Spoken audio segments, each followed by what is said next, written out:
Exercise 14.3, question number 4. The following distribution give the state-wise teacher-student ratio in higher secondary schools of India. Find the mode and mean of this data. Interpret the two measures. इस data में state-wise teacher-student ratio in higher secondary schools of India इस तरह से दिया गया है. 3 states ऐसे हैं जहां पर एक टीचर को पढ़ाने के लिए 15 से 20 स्टूडेंट्स हैं. 8 स्टेट्स ऐसे हैं जहां पर एक टीचर को पढ़ाने के लिए 20 से 25 स्टूडेंट्स हैं. इसी तरह से 9 स्टेट्स ऐसे हैं जहां पर एक टीचर को पढ़ाने के लिए 25 से 30 स्टूडेंट्स हैं. 10 स्टेट्स ऐसे हैं जहां पर एक टीचर को पढ़ाने के लिए 30 से 35 स्टूडेंट्स हैं. 3 स्टेट्स ऐसे हैं जहां पर एक टीचर को पढ़ाने के लिए 35 से 40 स्टूडेंट्स हैं. और कोई भी स्टेट ऐसा नहीं है जहां पर एक टीचर को पढ़ाने के लिए 40 से 45 स्टूडेंट्स हैं. इसी तरह से कोई भी स्टेट ऐसा नहीं है जहां पर एक टीचर को पढ़ाने के लिए 45 से 50 स्टूडेंट्स हैं. और 2 स्टेट्स ऐसे हैं जहां पर एक टीचर को पढ़ाने के लिए 50 से 55 स्टूडेंट्स हैं. तो पहले हमें इस डाटा का मॉड फाइंड आउट करना है. तो इस सिलसिले में हमारे पास फॉर्मूला है L plus F1 minus F0 divided by 2 times F1 minus F0 minus F2 into H. तो इस सिलसिले में पहले हमें इस डाटा का मॉडल क्लास फाइंड आउट करना है. हमें पता है मॉडल क्लास वो क्लास होता है जिसकी फ्रीक्वेंसी सबसे ज्यादा होती है. तो यहां पर हम देखते हैं ये मॉडल क्लास है, इसी की फ्रीक्वेंसी सबसे ज्यादा है, वो है 10. अब इसमें हमें मॉडल क्लास का लोअर लिमिट फाइंड आउट करना है. तो ये इसका लोअर लिमिट है 30. उसके बाद हमें F1 देखना है. F1 जो मॉडल क्लास की फ्रीक्वेंसी होती है वो है 10. उसके बाद F0 means frequency of the class before the model class. जबकि मॉडल क्लास है उसे पहले वाले क्लास की फ्रीक्वेंसी होती है, वो है 9 F0. अब F1 आ गया, हमें F0 भी आ गया. F2 है. F2 means frequency of the class after the model class. ये मॉडल क्लास है, उसके बाद वाला क्लास की फ्रीक्वेंसी होती है, वो है, हमें उसको डिनोट करते हैं F2 से. उसके बाद H मीन्स क्लास साइज. यहां हम देखें ये क्लासेस है, इनके साइज 15 से 20 तक क्लास साइज 5 है. इसी तरह से 20 से 25 तक क्लास साइज 5 है. इस तरह से इन क्लासेस की क्लास साइज जो है वो है 5. तो H के बदले हम 5 लिखते हैं. अब हम यही वैल्यू सब्स्टिट्यूट करेंगे इस फार्मूला में. L 30 plus F1 10 minus F0 9 divided by 2 times F1 10 minus F0 9 minus F2 3 into H class size, that is 5.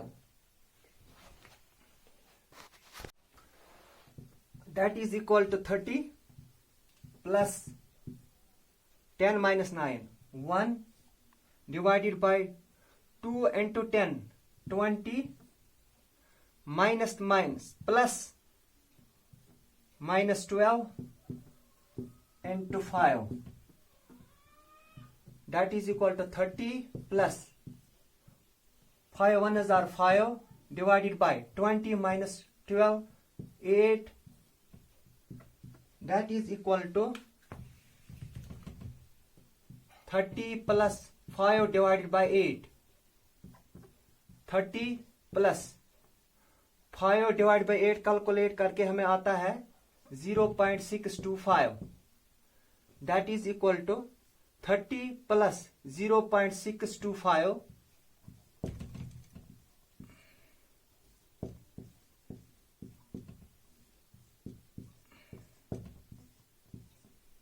that is equal to 30.625. Rounded off में इसको हम लिख सकते हैं 30.63. which is the required mode of the data. 30.63 जो है ये model class में फॉल आउट करता है. 30 to 35 ये मॉडल क्लास है, इसी में ये फॉल करता है.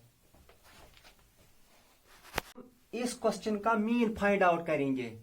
तो मीन फाइंड आउट करने के लिए हमारे पास 3 मेथड्स हैं: direct method, assumed mean method और स्टेप डिविएशन मेथड. यहां हम स्टेप डिविएशन मेथड अप्लाई करेंगे. तो उसके लिए फॉर्मूला है x bar equal to a plus summation of F i into u i divided by summation of F i into h. यहां f i है वो तो फ्रीक्वेंसी है, डाटा में दिया गया है. अब हमें क्लास मार्क फाइंड आउट करना है, उसको रिप्रेजेंट करते हैं एक्स आई से. तो फाइंड आउट करने के लिए हमारे पास फॉर्मूला है क्लासेस का upper limit plus lower limit divided by 2, that is equal to 20 plus 15 divided by 2 equal to 35 divided by 2, that is equal to 17.5. उसके बाद next class mark 25 plus 20 divided by 2 equal to 45 divided by 2, that is equal to 22.5.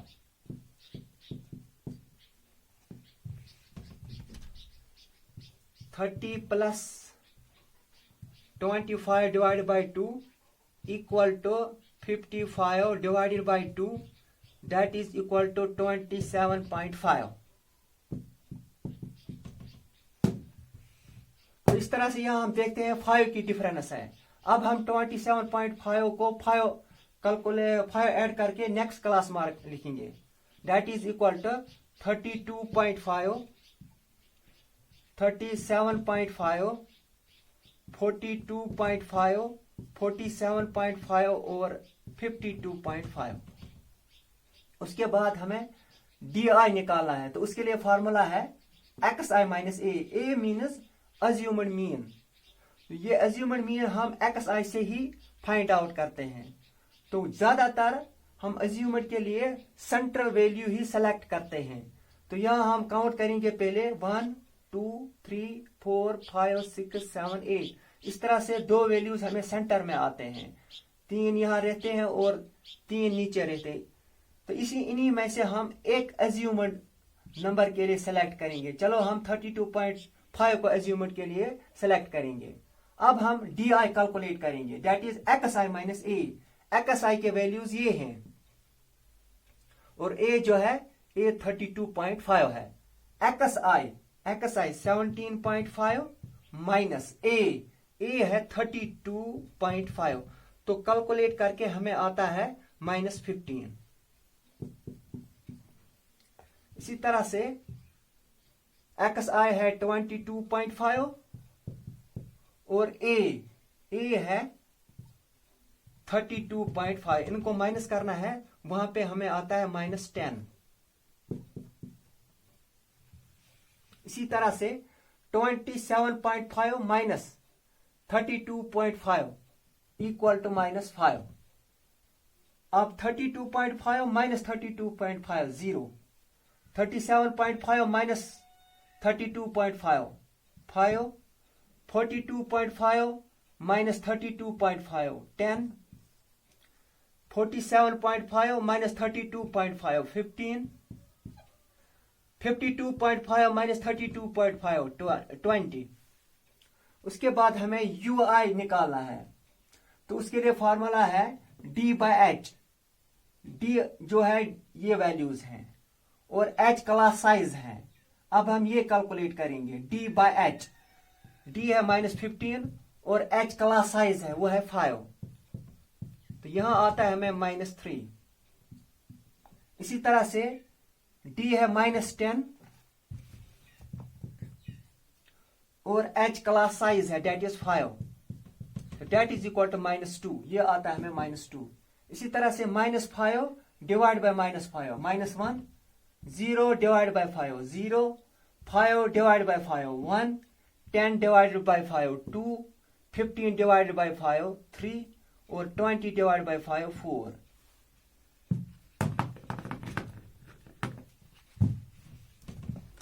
उसके बाद fi into u I, F I के values ये हैं और you आई के values ये हैं. इनका प्रोडक्ट करना है. 3 into 3 that is -9, 8 into 2 -16, 9 into -1 -9, 10 into 0 0, 3 into 1 3, 0 into 2 0, 0 into 3 0, 2 into 4 8.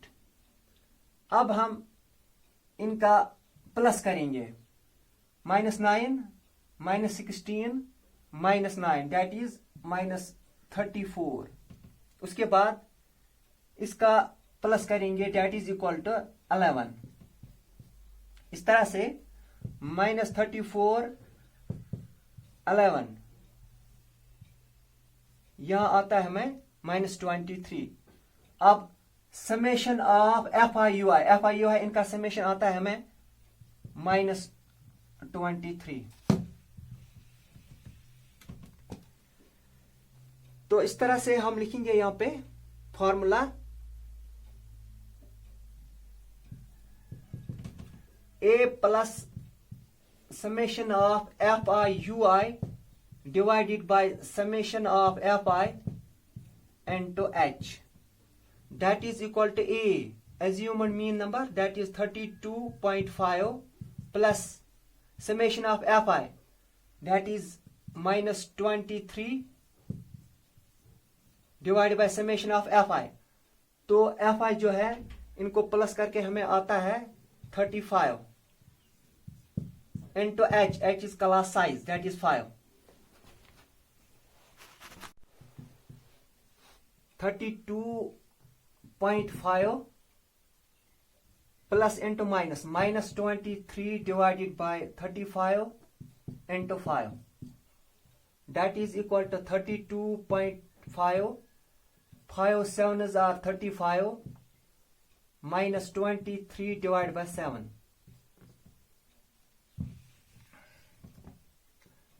32.5 23 divide by 7 calculate करके हमें आता है 3.2. 32.5 minus 3.5 that is equal to 29.3, which is the required mean of the data. Now interpret the two measures. According to the mode, the maximum number of students per teacher